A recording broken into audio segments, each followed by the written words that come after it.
The Last of Us was in a lose-lose situation when it came to Season 2, following up a highly controversial season of television by adapting a highly controversial video game in a franchise where the fans are divided on just about every major event and character isn't exactly the easiest thing to do. So were they gonna adapt the game faithfully to please the fans of the game, but continue isolating the people who didn't like it?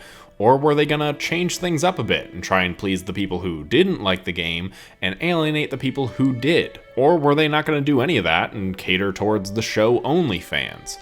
The result is a season that feels like it's trying to do all three at the same time, and when you try and please everybody at the same time, you end up not really pleasing anybody at all. I have a lot of mixed feelings on this season and The Last of Us Part 2 in general.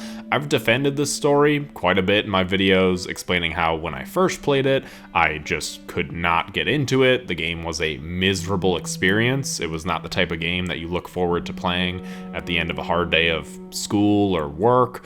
However, when I revisited the game when I was going through a bit of a dark time in my life, the game was therapeutic for me. I was in a bad mood all the time, so I wanted to consume something that matched that energy, and The Last of Us Part 2 very much did that for me. And by the time I got to the end of the game, I wasn't in as bad of a place anymore. So anytime I've revisited this game or this story afterwards, I just don't find all that much enjoyment from such a dark and depressing story. But then they added in the roguelite mode, which lets you enjoy the gameplay without all the emotional baggage from the storyline.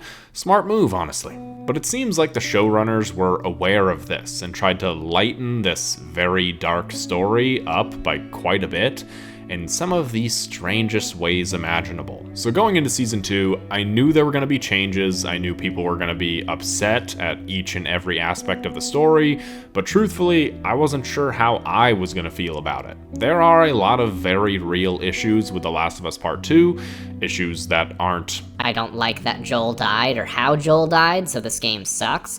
And the number one issue for me personally was the pacing of the game. I had no clue how they were going to adapt the story because the pacing of a game and a show are very different.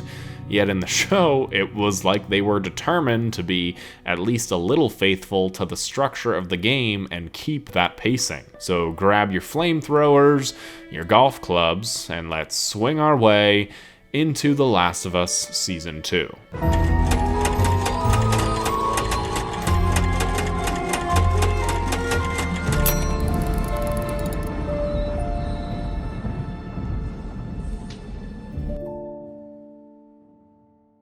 So going into this episode, I was very excited to see how everything was going to kick off. While I'm one of the people who actually very much enjoyed the game, I knew the structure of that story wasn't going to be great if it was adapted one-to-one for the show, so to start us off on a completely new scene involving Abby and her friends discussing the deaths of the Fireflies and even getting revenge on Joel surprised me quite a bit. This was kept as a reveal until much later on in the game, and I get why they didn't do that in the adaptation, but it also feels strange that this is only half of the reveal, and the other half of the reveal would come in the very next episode. But I thought it would start right when the player switches to her point of view with this scene, see how all of this plays out, meet her dad, and just kind of start the story off by showing us these things, but instead they just outright told us these things. We could have seen who Abby is, her parent, and why she hated Joel so much, but they didn't do any of that, so it was all around just very interesting to see that this reveal was still kept until later, but not that much later. Instead of showing us all these things to make us care and sympathize for Abby, they just told us about them. The first half hour of the episode was all completely new territory, mostly because it was all new stuff for Joel. Him talking with Dina, him going to a therapist, and this therapist having personal beef with him for killing her husband, and seeing how he's taken on a major role with the construction of Jackson. We also get to see Tommy and Maria's child, a new character named Benji, and how great of an uncle Joel is to him. There also seems to be some trouble in paradise between Joel and Ellie. So weird, I wonder what happened there. Ellie herself seems to be much more capable of fighting this time around, and this was a great scene to show us how improved her abilities are, and what I thought would lead to a lot of stuff that would happen later in the season, and that kind of did happen, but certainly not to the degree that I was expecting. During Ellie and Dina's patrol, we get to see a lot of their personalities and their dynamic together. And this kind of does seem exactly like what teenagers would do if they were given the responsibility of clearing out infected in the apocalypse. There's also a lot of game references in this episode particularly, like with Ellie on the workbench, drawing her experiences in her journal, the bottle to distract the clicker, and the board of employees that's used to open a safe in the game. Some of the way all this was handled felt a bit cheesy to me, but in a good way. I also like how her encounter with the Stalker was reported to the council and how the infected are seemingly evolving. The Stalkers in the game are just a different type of enemy to give some encounters that play differently, so to see them adapted here for story purposes was really cool. New Year's night is really the only scene that's lifted one for one out of the game in this episode, and that's because there was really nothing they could do to improve upon it, so they just took the exact same cinematography, dialogue, events, and just put them on film. There was also Ellie and Tommy on patrol with the sniper, something that does happen in the game, but through a flashback. And honestly, I'm glad that they changed all of this for the adaptation. The game largely picks up from where the second episode begins, but I think that seeing all this backstory first really works because if it did the same thing as the game, setting up Jesse, Dina, and even Joel and Tommy's roles would be a huge amount of setup for the first episode. I was incredibly surprised when it seemed like we were going to see Joel and Ellie's conversation on the porch in the first episode, but that scene apparently didn't happen, at least that's what they wanted us to think. Because the first season made this rather huge change with the tendrils, they had to continue showing that here through the exposed pipe. But I feel like they should have been smart enough to realize these tendrils were at least partially active, and at the very least cover them up. I'm not sure how much that would have helped or not, but it seems weird that this wasn't a high priority for them. I still have mixed feelings on the tendrils because it seems like the show itself doesn't really have a concrete understanding of how they work, so how am I supposed to know how they work? So I think that this was a fine episode, but I think a lot of these changes were made or added solely for one reason, and that's the fact that they didn't want to kill off Pedro Pascal in the first episode. It's been a while since the first season. If you only watched that when it was coming out on TV back in 2023, haven't rewatched it, aren't a video game player, if you tuned back into the Joel and Ellie show and it became just the Ellie show that quickly, well, you might not see it through to the end of the season. But I don't think that changed a whole lot of minds, because I've seen a lot of people who weren't gonna see the season to the end no matter what. And that brings us to episode 2.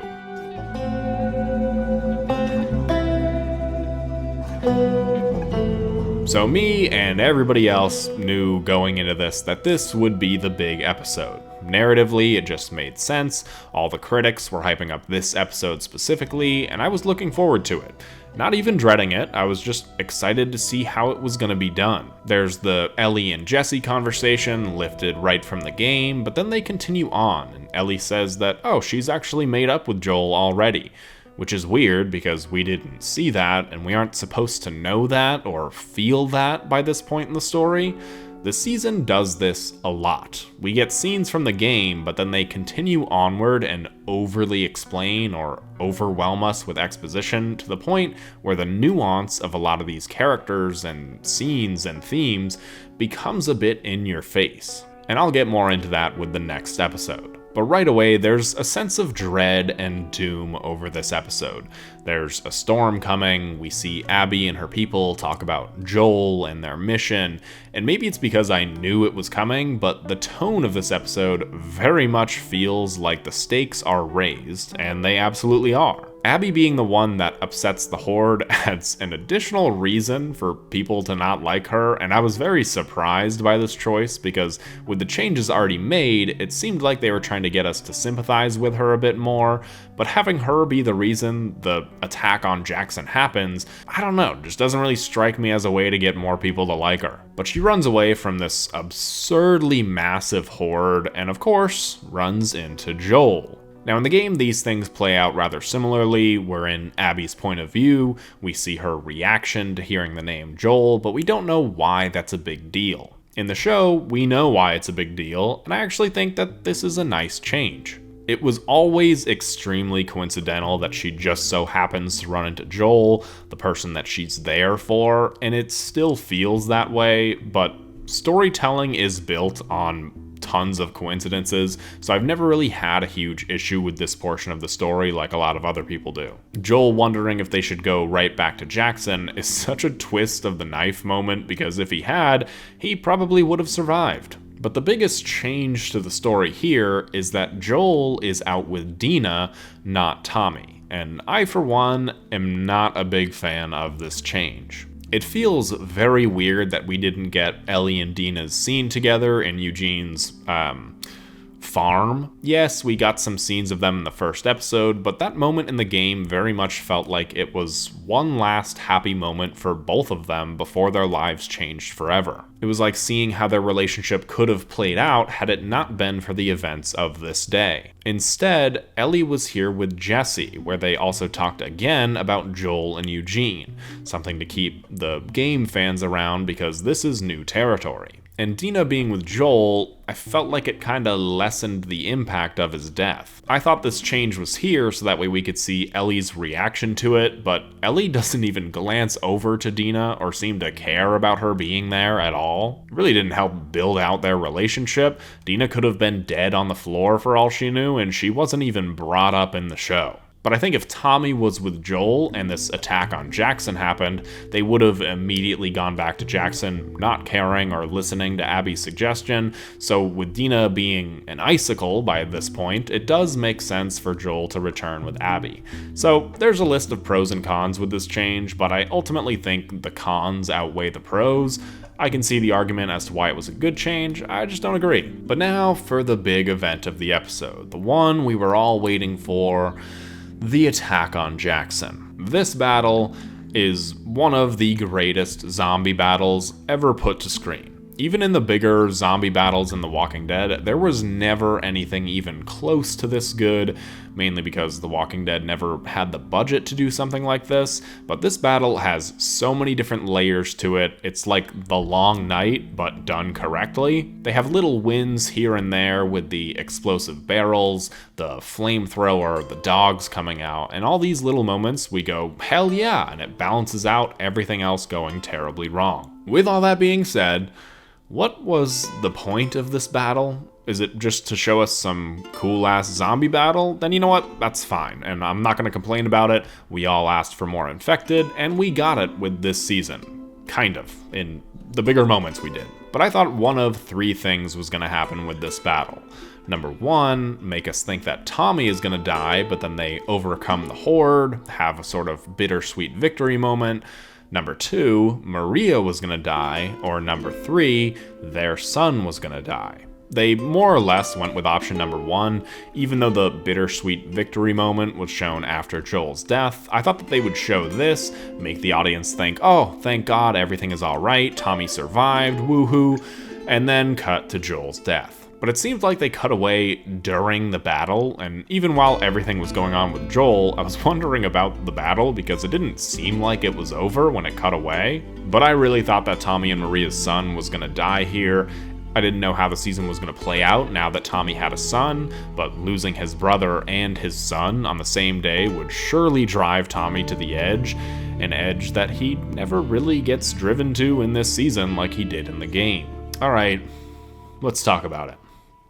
Joel's death was a lose-lose situation. People hate the fact that he dies in general, and people hate the circumstances for his death. But I think the show actually tried to address a lot of the complaints, and did it well. It's such a coincidence that Abby stumbles upon Joel, while the show places more emphasis on this coincidence. People were mad that Joel just outright tells them who he is, so he doesn't do that in the show, they take him by surprise. Joel dies not knowing why he died, while Abby does this whole villain monologue and tells him exactly why. Abby in the game is so big and muscular, people had issues with it. Now she's built like a normal human, and apparently she's not intimidating enough. No matter what, this was going to be a heavily scrutinized scene, but I think the changes they made were pretty good. But with how the rest of the season was structured, I think if they held the reveal of why all this happened until much later, people would still be upset. Again, lose-lose situation. I like the way that they kept in Joel's final words to Abby, even if they were a bit different, and I think that Ellie crawling over to him was another great change, a hugely emotional scene, but again, it's like she didn't even know Dina was there. One thing that the show made a much bigger focus on was how conflicted Abby's friends were. In the game, that's definitely present, but in the show there were these specific close-ups, even Mel crying. They didn't have the friends knock out Dina like they did with Tommy, and I think all of this was to give them a bit more sympathy.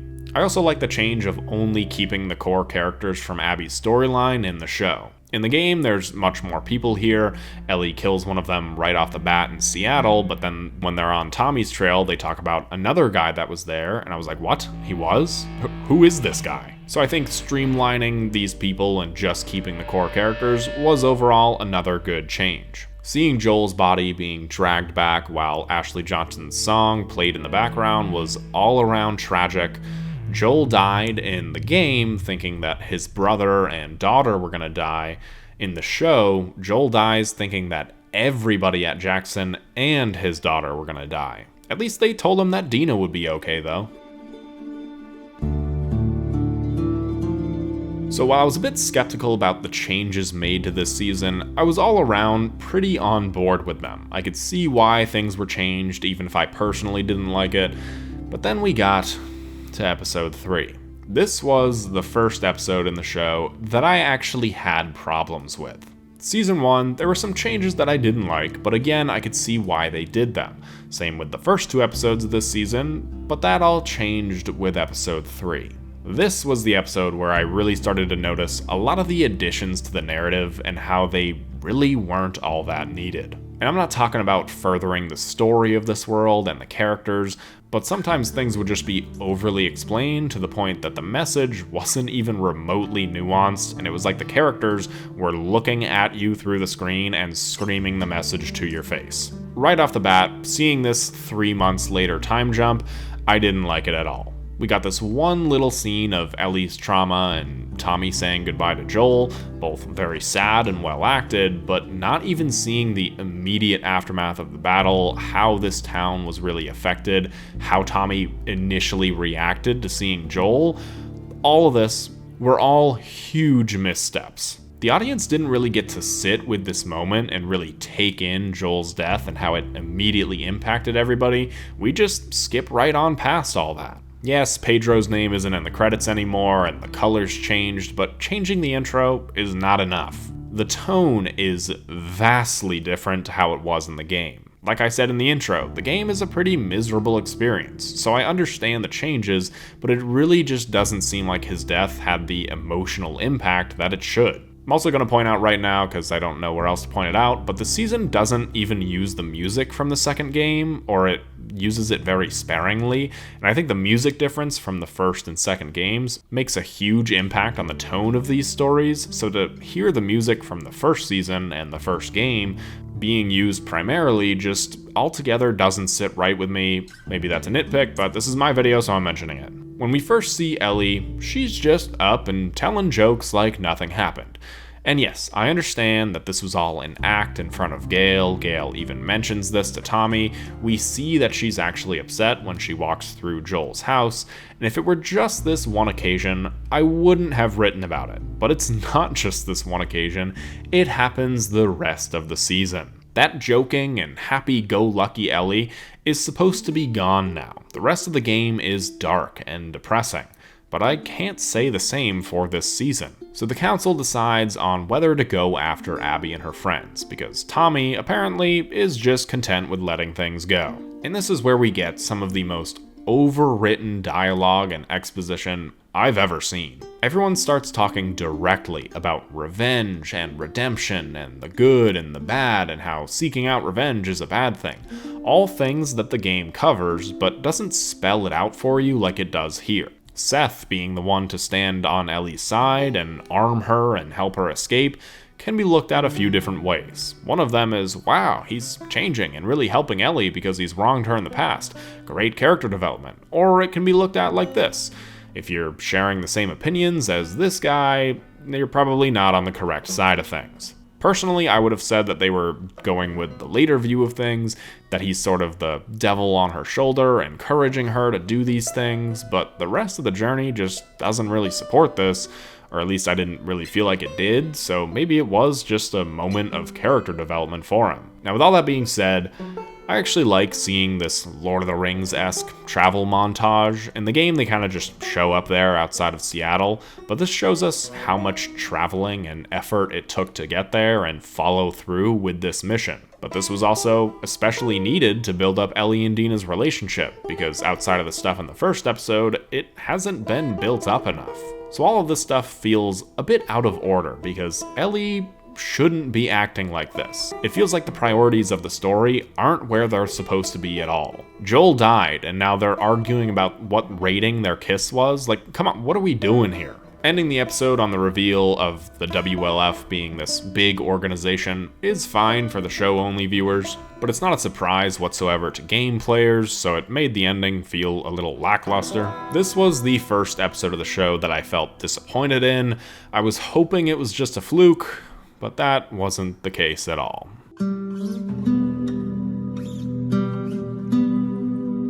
So this episode starts off incredibly strong. When I heard that Jeffrey Wright was returning as Isaac, I was very excited because I figured they were gonna expand his story by quite a bit, and seeing his backstory and the opening...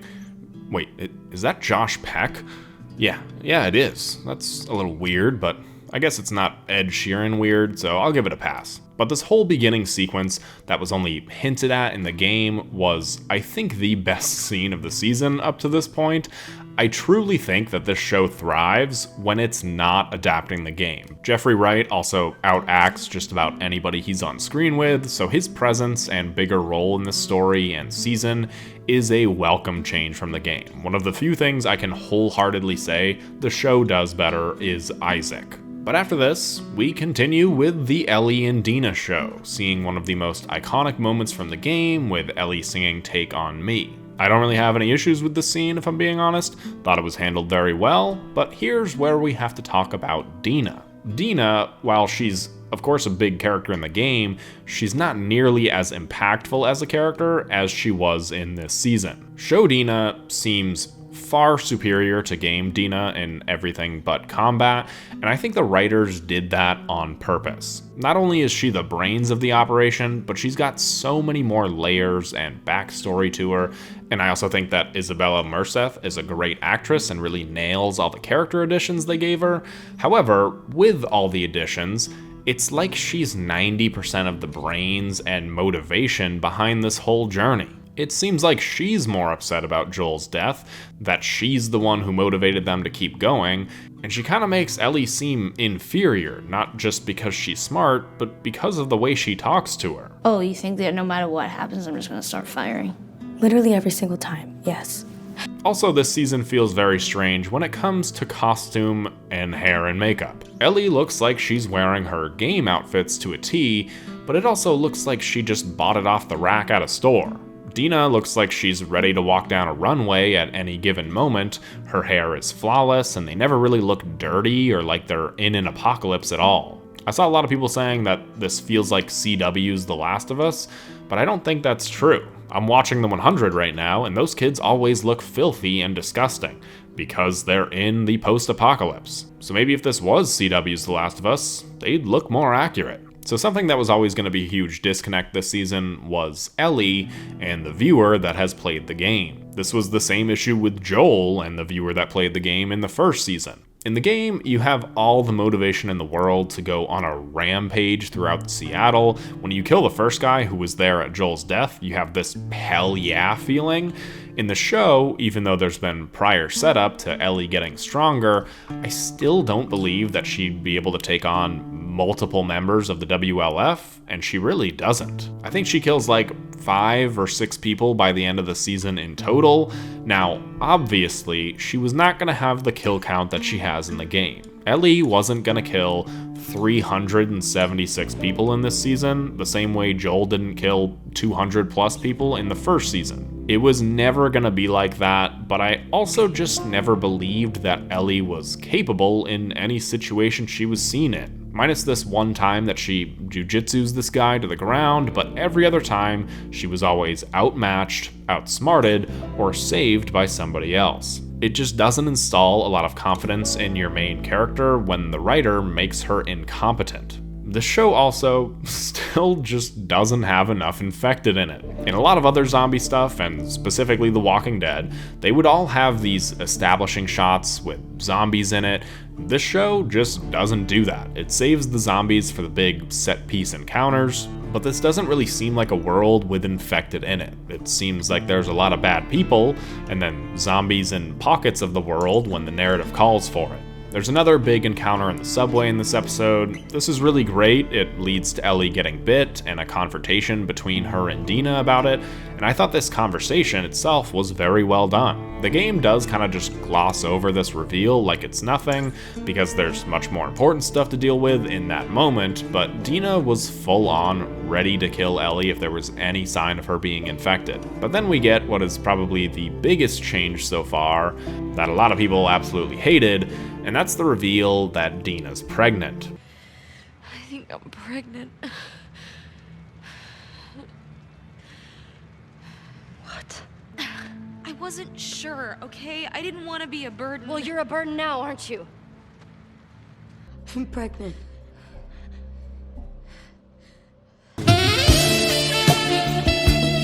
We get to see more happy-go-lucky Ellie, joking about being a dad, and if I've said it once, I've said it 1,000 times, but this is just not the Ellie that I expected to see. It's not the one that this season of television or this story calls for, and it just feels out of place. It became abundantly clear to me with this episode that this truly was the Dina and Ellie show. After their night together, it really does seem like this mission that they're on is just more about progressing their own love story. Ellie doesn't seem as bent on getting revenge, as being dark and going down a darker path. I'm not sure if it's because they didn't think Bella Ramsey could act that out or what, but Joel's death just seems to have like a very minor impact on Ellie and this story in general, and that's probably the worst comment you could possibly make about this season. This is not about Ellie taking revenge for Joel's death and the commentary about revenge and going down a darker path and redemption. And for that reason, as a fan of the game's story, I was incredibly disappointed. Episode 5 starts us off with some incredibly slow burn build-up to the Rat King. And if you don't know what that is, just wait for season 3, but I imagine it's probably going to be done very well and going to be a really great scene for Abby. But then we're told that they killed Leon. He was the best of the Force, and it was really not how I expected to learn about the death of Leon Kennedy. For him to be killed off-screen in an entirely different universe than the one he belongs to, that death hit pretty hard. But the scene is also setting up a scene later in the episode, in which we finally see spores, which feels really strange to me. They said that spores would be hard to show correctly in the TV show, so instead they added these tendrils, which are still very weird and don't make all that much sense to me or to the writers, I guess, so they just went ahead and added spores anyways. I don't hate the tendrils they added and made for some great moments, but if they were gonna just add in spores anyways, it feels weird that they didn't do that from the start. Now, I'm not gonna say that Ellie flat out doesn't care about Joel's death, because she does, and moments when she's alone make that obvious. I saw a lot of people defending her character, saying that she's putting on a mask in front of other people, and maybe that's true, but we also don't get to see a whole lot of Ellie alone. At least, we didn't until this episode. In my video on Season 1, I mentioned that I had a lot of issue with Bella Ramsey's acting in Season 1 because of them copying Ashley Johnson's performance, but I very much didn't feel that way with this season. There were a lot of moments where I could see Bella portraying a game-accurate Part 2 version of Ellie, but they just didn't want to do that for some reason. So this season, I had much less of an issue with Bella's performance as Ellie. I just didn't like the writing of this character whatsoever. This episode is filled with all kinds of great moments of suspense and horror. The stalker scene was a great payoff to setting it up in the first episode. Thinking that there was only 2 or 3 just to see like a dozen of them was a really great and suspenseful sequence, but again, I never felt like Ellie was very capable on her own, and she wasn't, because she was saved by Jesse. Jesse and Tommy traveling to Seattle together was obvious. I do wish we got an actual scene with the reveal of Tommy like we did with Jesse, but I hope in the next season we get an episode about Tommy and Jesse's journey and the stuff that they encountered, because that made for some great sequences in the game, seeing Tommy and what he was doing. We also get to see some more of the scars. I didn't mention them earlier because they didn't go on to be that important, but I think that this season is doing a lot of the heavy lifting when it comes to setting up the scars, and then in season 3, we're going to be seeing much more of them, and much more of them in ways that we didn't see in the game. These people felt much more sympathetic than the scars in the game, so maybe we'll see more of that. Ellie tracking down and talking to Nora was, again, lifted right out of the game, all except for their conversation, where the over-explaining and exposition that this season has continues its streak here, with Nora telling Ellie about who Joel killed and why they did what they did, which doesn't make any sense because Nora is dead anyways. There's no reasoning with Ellie to try and survive this situation. Whatever, but we finally got to see Bella play up the darker aspects of Ellie, and I thought it was very well done. This episode was really good to me. The behind the scenes said that this was the beginning of Ellie's revenge quest, which feels weird to me, but maybe they're just elongating Ellie's character arc. Hopefully from this point on, that rings true. This episode reminded me of a season 1 episode and how much I liked how those episodes were handled as adaptations.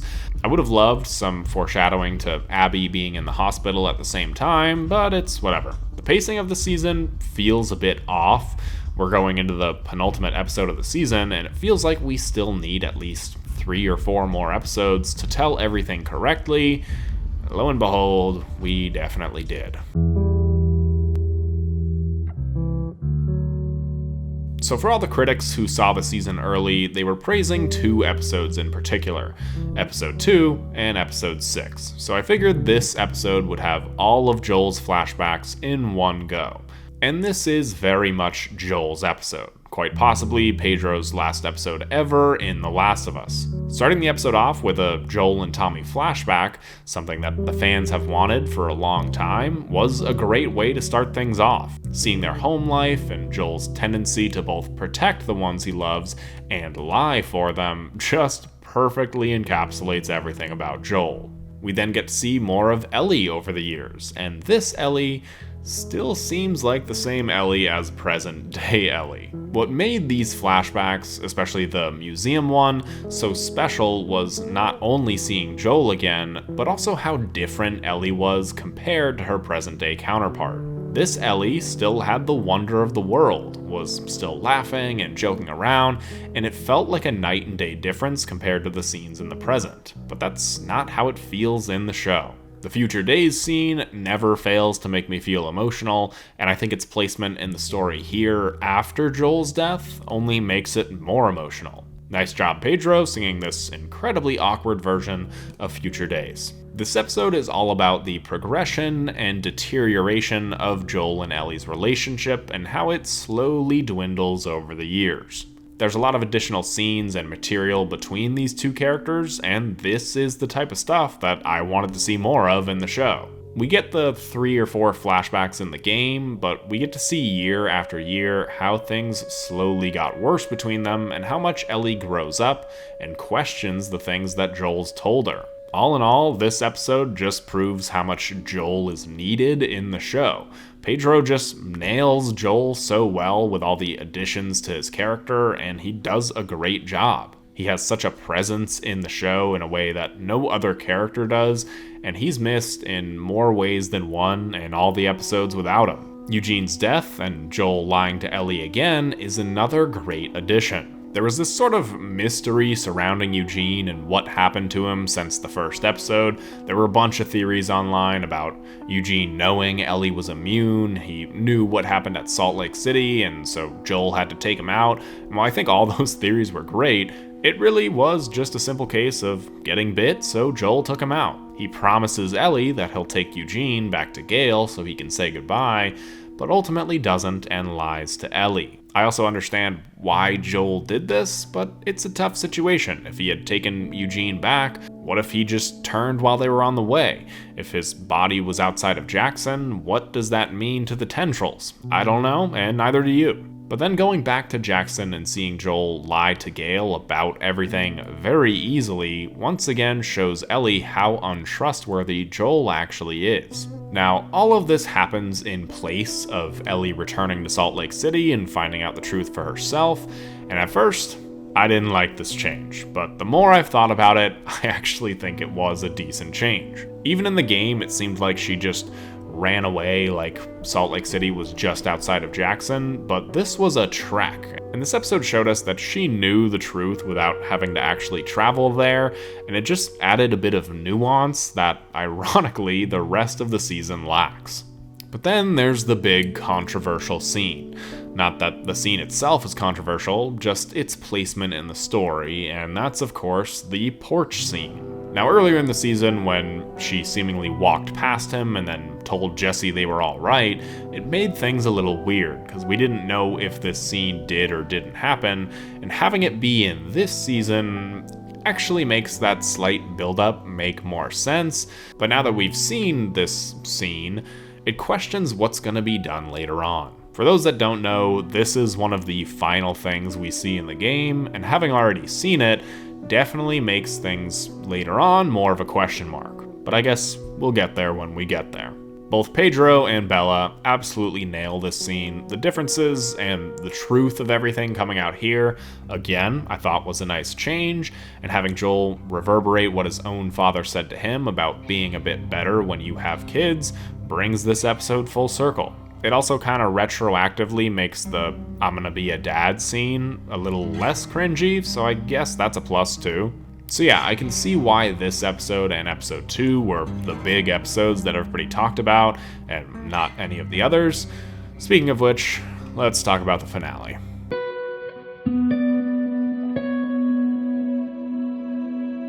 We start the episode off with another celebrity-ish cameo.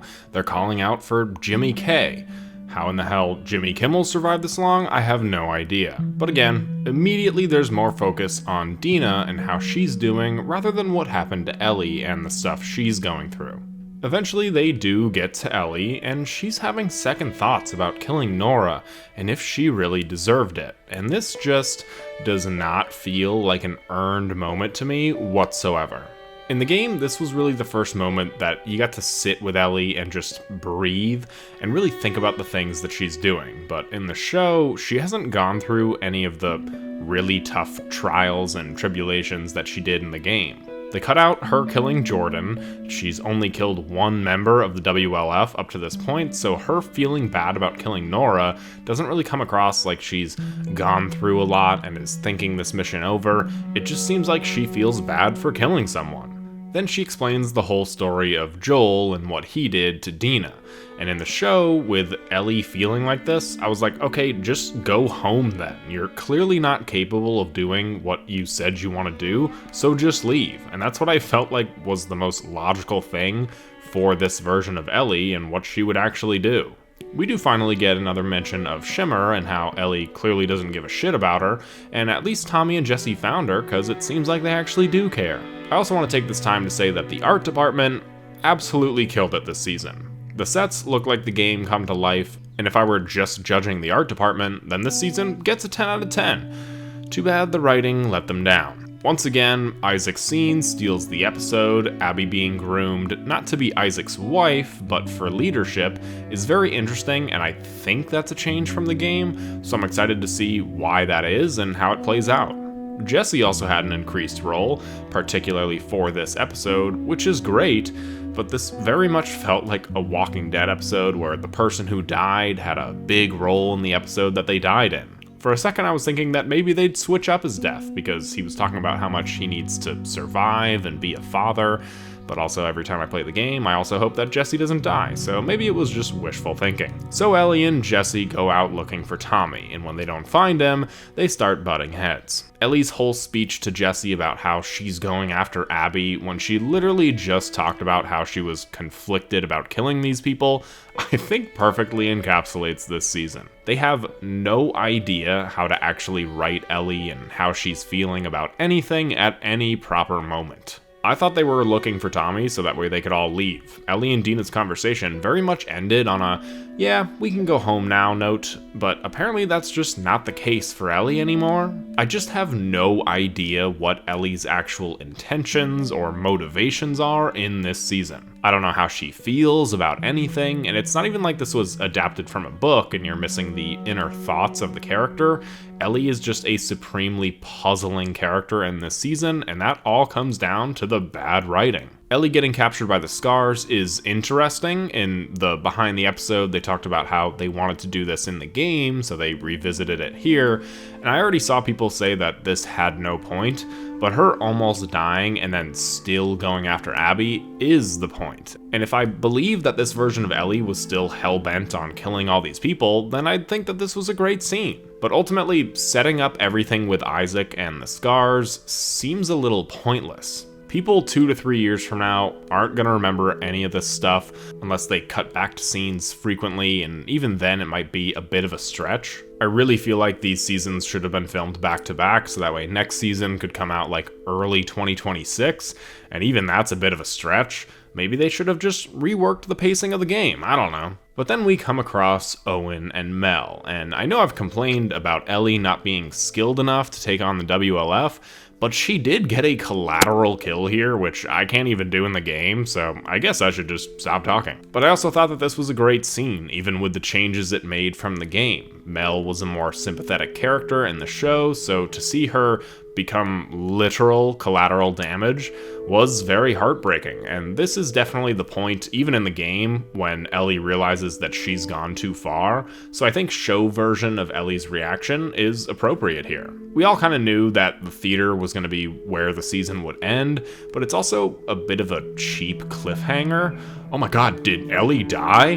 Wow, Abby lives in a stadium with the WLF, and it's the first day of the stadium. Yes, that was a joke, but it just concluded a very messy season of television in an even messier way. So all in all, I was not impressed with The Last of Us Season 2, coming from a fan of Part 2 the game, coming from a fan of Season 1, coming from a fan of adaptations and HBO shows in general. This just did not work for me. We've all seen bad adaptations before, looking at you, Resident Evil, or literally any of the failed franchises I've made videos on, but I've never seen one that is seemingly trying so hard to stay faithful to its source material, yet completely fuck it up anyways. This overall was an okay but uneven season of television with great production value. A sort of Game of Thrones Season 7, if you will, or even more appropriate, House of the Dragon Season 2. But as an adaptation, this season gets every single note completely wrong. The characters don't feel like their source material counterparts, the messages and themes aren't remotely nuanced or letting you able to draw your own conclusions, the pacing is off, the character motivations are off, and our central character isn't written with enough weight behind her to lead the show. Now I know I'm going to get a number of comments saying, well, if you just like the game, then play the game, the show is its own thing. And sure, I get that, but I also don't think it's too ridiculous to want the adaptation to be as great or near as great as the source material that you're a fan of. Hot take there, I guess. Now, even with all that said, I can't say that I'm just like not gonna watch the next season, because I'm still excited to see how Abby's side of the story will be handled. I had issues with Abby's story in the game more so than I had with Ellie's side, but I think some changes there might actually be a good thing, and I think that Caitlin Denver is gonna do great. Overall, The Last of Us Season 2 is a supremely underwhelming season. This is a bad adaptation, and as a fan of the game, as somebody who's taking that into account, I cannot give this season higher than like a 5.5 or 6 out of 10, and even that might be a little generous. So if you made it this far, thanks for watching. Let me know your thoughts in the comments below. Let me know your thoughts on the season. Check out my video on season 1 if you haven't already. Special thanks to all my channel members, and I'll see you all in the next one.